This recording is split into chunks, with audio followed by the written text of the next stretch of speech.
సాయిరామ్ సమర్థ సద్గురు సాయినాథ్ మహారాజ్ కీ జై. మన సాయి బిడ్డలందరికీ నమస్కారం ఫ్రెండ్స్. ఎలా ఉన్నారండి? ఏం చేస్తున్నారు?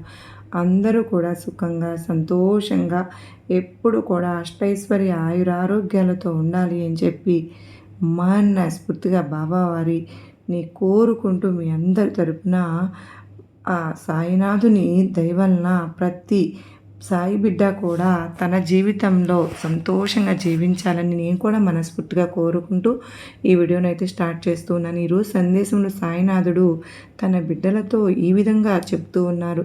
సాయినాథుడు తన బిడ్డలతో ఏమని అంటూ ఉన్నారు అంటే, బిడ్డ, ఈ 3 నెంబర్లలో ఒకటి పట్టుకో బిడ్డ. ఈ క్షణంలో నీ బాబా నీకు ఎలాంటి అదృష్టాన్ని అందిస్తున్నానో తెలుసుకో అని సాయినాథుడు అయితే అంటూ ఉన్నారు. మరి మీ మనసులో సాక్షాత్తు సాయిని వేడుకుని మీ కోరిక ఏదో బాబావారికి చెప్పుకొని ఈ 3 సంఖ్యల్లో ఒక సంఖ్యను మీరు గనక పట్టుకున్నట్లయితే బాబావారు ఇచ్చే సందేశాన్ని మనం తప్పకుండా తెలుసుకోవచ్చు. బాబావారు ఏ సందేశం ఇచ్చినా మన మనసులో గనక ఆ సంఖ్యను మనకు అనుకున్నాము అంటే బాబావారు ఇచ్చేటటువంటి ఆ 3 అంకెలు ఏంటి అంటే 2, 4, 6 అని ఈ 3 అంకెల్లో ఒక అంకెను మీ మనసులో కనుక తలుచుకొని సాయినాథుడు మన గురించి ఏం చెప్పబోతూ ఉన్నారో సాక్షాత్తు బాబా వారి మాటల్లోనే తప్పకుండా తెలుసుకుందామండి. అయితే అందరూ అనుకుంటూ ఉన్నారు, ఏ నెంబర్ని అయితే కనుక అనుకుంటూ ఉంటే ఆ నెంబర్లో బాబావారు ఏం చెప్తున్నారో మనం తప్పకుండా తెలుసుకోవచ్చు. బాబావారు ఏది చెప్పినా కూడా మన జీవితానికి గొప్ప పరిష్కార మార్గాన్ని చూపిస్తుంది అన్న నమ్మకంతో కనెక్ట్ అవ్వండి. మరి సాయినాథుని సందేశంలోని అర్థాన్ని మనందరం కూడా గ్రహించుకుంటే మన జీవితం పూలబాట అవుతుంది. దానికంటే ముందు చాలామంది కూడా చెప్పుకోలేనటువంటి సమస్యలతోటి సతమతమైపోతూ వాటిని ఎలా తీర్చుకోవాలో తెలియక ఇబ్బంది పడిపోతూ ఉంటున్నారు. అటువంటి వారి కోసం శ్రీ షిరిడీ సాయిబాబా ఆశీస్సులతో జ్యోతిష్యం చెప్పబడును. గురూజీ శివరామరాజు గారు. ఫోన్ నెంబర్ 9989113230 అంటే మీరు ఇప్పటి వరకు ఎన్నో చోట్ల జ్యోతిష్యం చెప్పించుకుని మీరు ఆశించిన మార్పులు మీ జీవితాలలో జరగలేదని బాధపడి ఉంటారు. కానీ ఇక్కడ అస్సలు అలా జరగదండి. మీ సమస్యలు ఏవైతే ఉన్నాయో, ప్రేమ, పెళ్లి, ఉద్యోగం, రాజకీయం, సంతానం లేక ఇబ్బంది పడుతున్న భార్యాభర్తల మధ్య గొడవలు ఉన్న, అప్పు సమస్యలు ఉన్న, శత్రు సమస్యలు ఉన్న, అవేంటో మీరు గురువుగారికి వివరించి చెప్పినట్లయితే గురువుగారు వాటికి తగిన పూజలు చేసి మీకు రోజుల్లోనే పరిష్కారాన్ని చూపిస్తారు. గురువుగారు చెప్పినట్లు 100కు 1000% జరుగుతుంది. నమ్మకంతో కాంటాక్ట్ అవ్వండి. అంత మాత్రమే కాదు, భార్యాభర్తల మధ్య వశీకరణ, స్త్రీ మరియు పురుషుల మధ్య వశీకరణ కూడా 100% జరగబడును. మాకు ఉన్నటువంటి ఎన్నో రకాలైన సమస్యలు కూడా గురువు గారు చేసిన పూజల వల్ల అన్నీ తీరి ఈ రోజున మేము ఆనందంగా జీవితంలో ముందడుగు వేస్తున్నాము. అలాగే మీ జీవితాల్లో కూడా సంతోషాలు నిండాలి అంటే వెంటనే కాంటాక్ట్ అవ్వండి. ఇప్పుడు మన సాయినాథుని సందేశం గురించి తెలుసుకుందామా? మరి ఎవరైతే 2 అనే నెంబర్ని అనుకున్నారో వారి గురించి సాయినాథుడు ఏమి చెబుతూ ఉన్నారో తెలుసుకుందాం. తల్లి, 2 అనే సంఖ్యను తాకిన నువ్వు ఎప్పుడూ శ్రమిస్తూనే ఉన్నావు కదూ. నీ కష్టాన్నే నమ్ముకుని బ్రతుకుతున్నావు. కలలో కూడా నువ్వు ఎవ్వరికీ ద్రోహం చేయాలని అనుకోలేదు. కానీ అటువంటి నీకు నీ కష్టానికి తగ్గ ప్రతిఫలం అందడం లేదు. నువ్వు కన్నీరు పెట్టుకుంటే అందరూ నిన్ను చూసి నవ్వుతున్నారు కదూ. అయినా కానీ నువ్వు అందరినీ అర్థం చేసుకుని వారిని ఓదార్చుతూ ఉంటావు. అలాంటి నీ బాధను మాత్రం ఒక్కరు కూడా అర్థం చేసుకోరు. ఎవరి స్వార్థం వారు చూసుకుంటూ ఉన్నారు. కానీ నువ్వేమో నీ స్వార్థం మరచిపోయి, నిన్ను మరచిపోయి ఎదుటి వారి కోసమే శ్రమిస్తూ ఉన్నావు. కనుకనే నీకు ఎటువంటి బాధలు లేవని నీ ఎదుటివారు అనుకుంటున్నారు బిడ్డ. కానీ నాకు తెలియదా నీకు ఎన్ని కష్టాలు ఉన్నాయో? ఆ సమస్యల వలన నీ మనసంతా గందరగోళంగా ఉంది. దానివలన నీ ఆరోగ్యం కూడా బాగుండడం లేదు కదూ. తల్లి, అలాంటి నా బిడ్డకు నేను చెప్పే మాట ఏమిటో తెలుసా? బిడ్డ, ముందు నువ్వు నిన్ను బాగు చేసుకో. అమ్మ, నీ మంచి చెడులు నువ్వు చూసుకోవాలి. తరువాత ఎదుటివారి మంచి చెడులు చూడాలి. అలా నువ్వు ఎప్పుడైతే చేస్తావో అప్పటి నుంచి అందరూ నీ కష్టాన్ని, నిన్ను అర్థం చేసుకుంటారు. నీకు ఆశ్చర్యంగా అనిపించినా ఇదే నిజం. బిడ్డ, ఇక నీ కోరికలన్నీ ఖచ్చితంగా నెరవేరుతాయి. ఇక నీ ఆలోచనలు మానేసి ఆనందంగా జీవించటం మొదలుపెట్టు. నీ ప్రతి కోరిక ఈ బాబా నెరవేరుస్తాను. ఎందుకో తెలుసా? అంత మంచి మనసున్న నా తల్లి కోరికలు కాకపోతే ఎవరి కోరికలు తీరుస్తాను నేను? చెప్పు. ఖచ్చితంగా నీ ప్రతి కోరిక తీరుతుంది. కానీ ముందు నీ జీవితంపై నువ్వు దృష్టి పెట్టు. నీ జీవితాన్ని బాగు చేసుకో. అందుకు ఏవైతే అవసరమో అవన్నీ నేను నీకు అందిస్తాను. సరేనా? నీకు అంతా శుభమే జరుగుతుంది తల్లి అని చెప్పి సాయినాథుడు అంటూ ఉన్నారు. ఇక 4వ నెంబర్ను ఎవరైతే తాకారో వారి గురించి సాయినాథుడు ఏమంటున్నారు అంటే గనుక, తల్లి 4వ నెంబరును తాకిన నా తల్లివి నువ్వు చాలా అలసిపోయి ఉన్నావు. ఎందుకంటే నీ ఆరోగ్య పరిస్థితి, మానసిక పరిస్థితి రెండూ అలసిపోయి ఉన్నాయి. ఇలాంటి సమయంలో నువ్వు ప్రశాంతంగా ఉండాలి. నీకు ఎన్ని కష్టాలు ఉన్నా వాటిని నీ వరకు నేను చేరనివ్వను. ఒకవేళ చేరినా వాటిని వెంటనే మరచిపోయే ప్రయత్నం అయితే చేయాలి నువ్వు. కేవలం నీ గురించి మాత్రమే, అంటే 90% నీ గురించి నువ్వు ఆలోచించడం మొదలుపెట్టు. నీకంటే నువ్వు ఆలోచించే సమయం అనేది కేటాయించుకో తల్లి. నీకు మిగతా 10% నీ వాళ్ళ గురించి ఆలోచించు. ఎందుకంటే వాళ్ళేమీ నిన్ను పట్టించుకోవడం లేదు కదా. మరొక విషయం చెప్పనా? నీ గురించి నువ్వు ఆలోచించుకొని నువ్వు బాగున్నప్పుడే నువ్వు పక్క వాళ్ళకు కూడా బాగు చేయగలుగుతావు. పక్క వాళ్ళ కోరికలు నువ్వు తీర్చగలుగుతావు.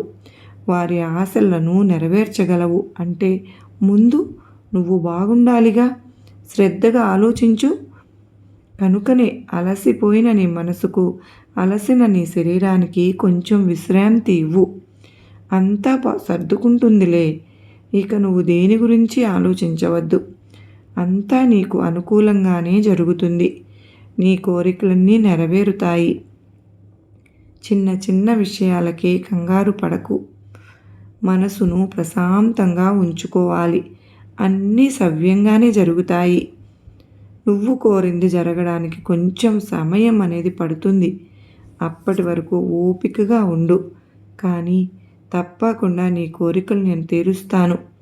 నా బిడ్డలకు కాక నేను ఎవరికి చెప్తాను చెప్పు? అప్పటి వరకు కాస్త నువ్వు ఓపికగా ఉండాలి. అన్నీ నేనే చూసుకుంటాను. నీకు ఏదైతే కావాలో అవన్నీ నీకంటే బాగా నాకే ఎక్కువ తెలుసు అని, అన్నీ తీరుతాయి అని నేను నీకు చెప్తూ ఉన్నాను. నీ ప్రతి అడుగులో నేను నీకు తోడుగా ఉంటాను. జాగ్రత్తగా ఉండు. చెప్పాను కదా, ముందు ముందు నీ జీవితం బాగుపడడానికి ఏది కావాలో అవన్నీ నేను ఇస్తాను. వాటిని అందుకొని ముందు నీ జీవితాన్ని బాగు చేసుకో. తప్పకుండా ఆ తరువాత నుంచే మీ కుటుంబం, నీ చుట్టుపక్కల నీ శ్రేయోభిలాషులు ఎవరైతే ఉన్నారో వారందరినీ కూడా నీకు చూసే శక్తి అనేది నీకు కలుగుతుంది. అంత ఎత్తుకు నువ్వు ఎదుగుతావు. దేనికి కంగారు పడకుండా, చిన్న చిన్న కష్టాలకు కృంగిపోకుండా ధైర్యంగా నిలబడు. నీకు ఒక మంచి భవిష్యత్తు ఉంది. ఆ భవిష్యత్తు అతి త్వరలోనే నిన్ను చేరుతుంది. నీకు అంతా శుభమే జరుగుతుంది అని 4వ నెంబర్ ఎవరైతే తాకారో వారి గురించి సాయినాథుడు ఈ విధంగా చెప్పారు. ఇక మిగిలినది చివరిది 6వ నెంబర్ గురించి ఎవరైతే తాకారో సాయినాథుడు ఏం చెప్తున్నారు చూద్దామా? బిడ్డ, నువ్వు 6వ నెంబర్ని తాకావు కదూ. అయితే నీ గురించి చెప్తాను విను. నువ్వు దేనికోసమైతే కంగారు పడుతూ ఎదురు చూస్తూ ఉన్నావో అదే నీ దగ్గరకు చేరబోతుంది. ఇప్పటి వరకు నీ జీవితంలో ఎన్నో కష్టాలను అనుభవించావు కదూ. ఇక బాధపడవద్దు. నీకు ఏది కావాలో అది ధైర్యంగా నన్ను అడుగు. నువ్వు కోరింది నీకు రావాల్సిన సమయంలో నీకు నేను అందిస్తాను.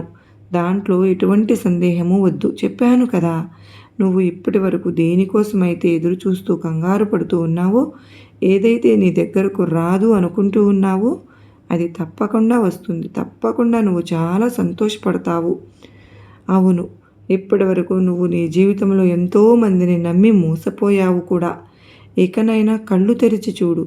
ఎవరు మంచివారు, ఎవరు చెడ్డవారో తెలుసుకో. చెడ్డవారికి చేసే మంచి ఎప్పటికీ తిరిగి రాదు. వాళ్ళు తిరిగి నీ మీద విషమే చిమ్ముతూ ఉంటారు. అందుకే సహాయం కూడా అర్హులకు మాత్రమే చేయాలి. ఎవరికి పడితే వారికి సహాయం చేస్తే చివరికి నువ్వే దెబ్బతింటావు. ఈ విషయం నువ్వు గుర్తుపెట్టుకో. నేను ఎంత నీకు సహాయం చేసినా చెడువారి స్నేహానికి నువ్వు లోనైతే ఆ సహాయం అంతా వృధా అయిపోతుందని గమనించు. చెడు స్నేహం మంచిని చెవికెక్కనివ్వదు కూడా. అందుకే చెడుకు దూరంగా ఉండు. చూడమ్మా, నువ్వు ఏదైతే ఇక జరగదు అని అనుకుంటున్నావో అది జరగబోతోంది. ధైర్యంగా ఉండు. ఇప్పటి వరకు నీకు ఎన్నో ఎదురు దెబ్బలు తగిలాయి, ఎన్నో కష్టాలు ఎదురయ్యాయి, ఎన్నో నష్టాలు ఎదురయ్యాయి. ప్రతిసారి నువ్వు గెలవాలి అనే కసితోనే ప్రయత్నిస్తూ ఉన్నావు. నీ మనసును ధైర్యంగా ఉంచుకుంటున్నావు. ఈ లక్షణమే నిన్ను నాకు ఇంకాస్త దగ్గర చేసింది. నీ కష్టానికి తగ్గ ప్రతిఫలం నేను నీకు ఇచ్చే తీరుతాను. ఇక ఆనందంగా ధైర్యంగా ఉండు. నువ్వు సాయి బిడ్డవి తల్లి. నువ్వు భయపడాల్సిన పని లేదమ్మా. బాధపడాల్సిన అవసరం అంతకంటే లేదు. అన్నీ నేనే చూసుకుంటాను. నువ్వు ధైర్యంగా ఉండు అని సాయినాథుడు అంటూ ఉన్నారు. ఈరోజు సాయినాథుడు తన బిడ్డలకు ఇలాంటి చక్కటి సందేశాన్ని అందించారండి.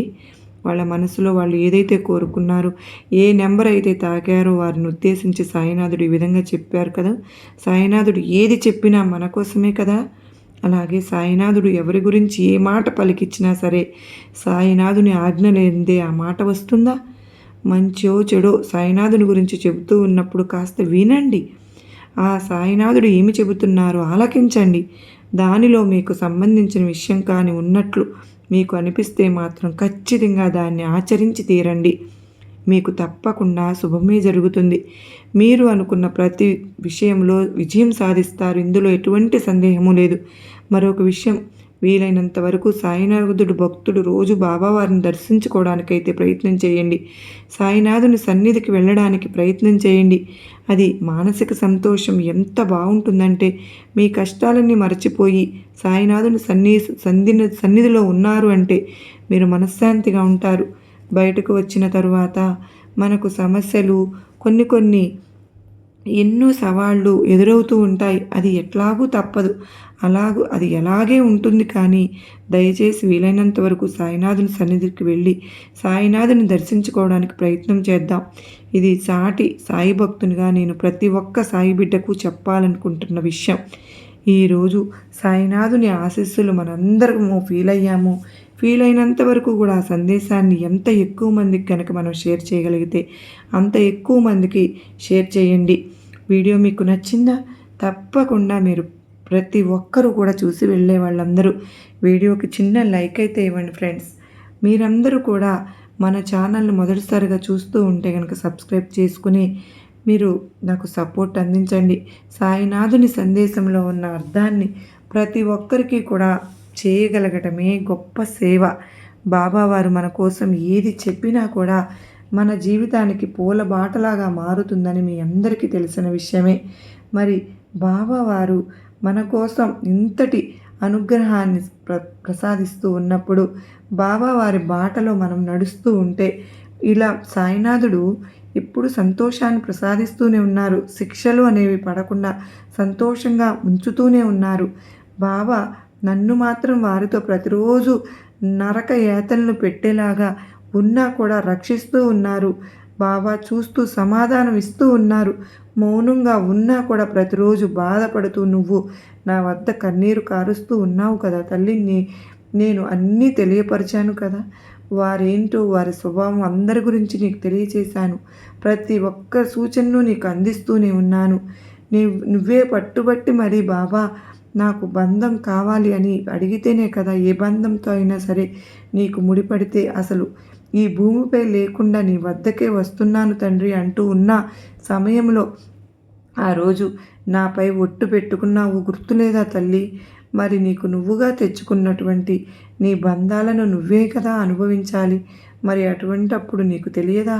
బాబా ముందే అన్నీ తెలుసుకుని కూడా ఎందుకు ఇలా చేస్తున్నారని నన్ను అడుగుతూ ఉంటారు. అప్పుడేమో నేను అసలు ఈ భూమిపై ఉండను బాబా అంటారు. కష్టం వచ్చినప్పుడు మాత్రం ఒకవేళ నేను ఆ బంధాన్ని దూరం చేసి ఉంటే నువ్వు తప్పకుండా ఒక తొందరపాటు నిర్ణయాన్ని తీసుకుని ఉంటారు అవునా కాదా? నువ్వే ఆలోచించుకోండి మీరే. అన్నీ కూడా నాపై మోపితే ఎలా? మంచి కానీ చెడు కానీ కొన్ని సొంత నిర్ణయాలు, సొంత ఆలోచన జ్ఞానాన్ని భగవంతుడు మనకు ఇచ్చారు కదా ఫ్రెండ్స్. మరి దానివల్ల మనం ఎన్నో ఆలోచనలు ఆలోచించేటువంటి విధానం మనకు ఉంటుంది కదా. అయినప్పటికీ మనం మాత్రం మన సొంత నిర్ణయాలు మనమే తీసుకుంటాము, మరలా సాయినాథునిపై మోపుతూ ఉంటాము. తల్లి, ఇది అసలు ఎంతవరకు న్యాయమో ఆలోచించుకోమని సాయినాథుడు అంటూ ఉన్నారు. మరి మనం నిన్ను చూస్తూ నేను ఎందుకు సమాధానం ఇవ్వలేదో అర్థం చేసుకో బిడ్డ. నీకు పూర్తిగా వారంటే వారి స్వభావం ఏమిటో తెలియపరచాలని నేను కాస్త మౌనంగా ఉన్నాను అని ఒక బాబావారు చెప్తూ ఉన్నారు. అలాగే నీ పట్ల కాస్త అన్యాయంగా ఏమాత్రం ఉలుకు పలుకు లేకుండా మౌనంగా ఉండేందుకు కారణం కూడా అదే. వారిలో ఉన్నటువంటి మార్పు మన గురించి అర్థం చేసుకుంటారు, మన బంధం సంతోషంగా ఉండాలి అని. ఎప్పుడైనా సరే కానీ మనం ప్రస్తుతం ఉన్నటువంటి మన పరిస్థితిని చూసి భవిష్యత్తును కూడా సంతోషంగా ఉంటుంది అని ఎప్పుడు అంచనాలు వేసుకోకూడదు. ఎందుకంటే ముందు రాబోయేటటువంటి భవిష్యత్తు ఏమిటో మనకు తెలియదు కదా ఫ్రెండ్స్. కేవలం ఈ బాబా వారికి మాత్రం తెలుసు కనుక మనం ఏది మంచో మనకు ఏది చెడో తెలుసుకుని అందివ్వడంలో సాయినాథుడు ఎప్పుడు కూడా ముందే ఉంటారు కనుక ఒకవేళ పని ఆలస్యం జరుగుతుంది అంటే దానికి అర్థం ఏమిటో తెలుసుకోవాలి. కానీ అంతకంటే మంచిది ఎంతో ఒక అవకాశం మనకు ముందు ఉందని బాబా మనకు మంచి జీవితం ఇవ్వాలని ముందుకు తీసుకురాబోతున్నారు అని అర్థం చేసుకోవాలి. కానీ మరి దుఃఖించాల్సిన పని లేదు కదా. మరి బాబా వారి ఒక మార్పుని మనం తీసుకురావాలని చూస్తూ ఉన్నప్పుడు, మనం సంతోషంగా ఉండే క్షణాలు రాబోతున్నప్పుడు ఇప్పటి వరకు గడిపిన రోజులు మరచిపోవాలి కదా. మరి ఇక ఆ జీవితం మన కంటికి కూడా కనిపించినంత దూరంగా దుఃఖాన్ని దూరం చేసి సంతోషంతో మన ముందుకు తీసుకువెళ్తున్న సాయినాథుని ఆ శుభవార్తలు చెప్పడానికి ప్రతిరోజు మన ముందుకు వస్తూ ఉన్నారు. ఇప్పటి వరకు మనం పడ్డ కష్టాలు ఏవి కూడా మనకు గుర్తు రాకుండా మన కుటుంబంతో సంతోషంగా ఉండాలని, ఏ బంధంతో అయితే ఇన్ని రోజులు మనం ఇబ్బందులు పడ్డామో ఆ బంధంతో మనం ఊహించినటువంటి సంతోషాన్ని కూడా మనం పొందే విధంగా మన ముందుకు తీసుకొస్తున్నారు. ఆనందంగా ఉండాలి అని సాయినాథుడు ఎప్పుడు కూడా చెప్తూ ఉన్నారు కదా ఫ్రెండ్స్. ఈరోజు ఎవరైతే ఈ నెంబర్లను తాకారో వాళ్ళ హృదయం ఎంతో ఆనందంగా నిండిపోయేటటువంటి సందేశాన్ని సాయినాథుడు తన బిడ్డల కోసం అందించారు కదండి. నిజమే కదా ఫ్రెండ్స్. మరి ప్రతి ఒక్క సాయి బిడ్డ కూడా బాబావారికి ధన్యవాదాలు చెప్పుకొని ప్రశాంతంగా సంతోషంగా మన జీవితాన్ని గడపని మన రోజును ప్రారంభిద్దాం. ఇక మనం ఏది పట్టుకున్నా, ఏ పని మొదలు పెట్టినా అందులో విజయం సాధిస్తారండి. మన బంధంతో సంతోషంగా గడపాలి. ఇక ఎవ్వరూ కూడా మిమ్మల్ని తక్కువ చేసి చూసేటటువంటి రోజు అనేది రాదు. సంతోషంగా ఉండండి ఈరోజు సాయినాథుని సందేశంతో. మరి వీడియో నచ్చినట్లయితే చిన్న లైక్ ఇవ్వండి. మరికొంతమంది సాయి బిడ్డలకు ఈ సందేశాన్ని షేర్ చేయండి. మొదటిసారిగా ఛానల్ చూస్తున్నారా? మీరు తప్పకుండా సబ్స్క్రైబ్ చేసుకుని బెల్ ఐకాన్ని యాక్టివేట్ చేయండి. మరలా మరొక చక్కని సాయినాథుని సందేశంతో కలుసుకుంటాను. ఓం సాయిరాం. సర్వేజన సుఖినో భవంతు.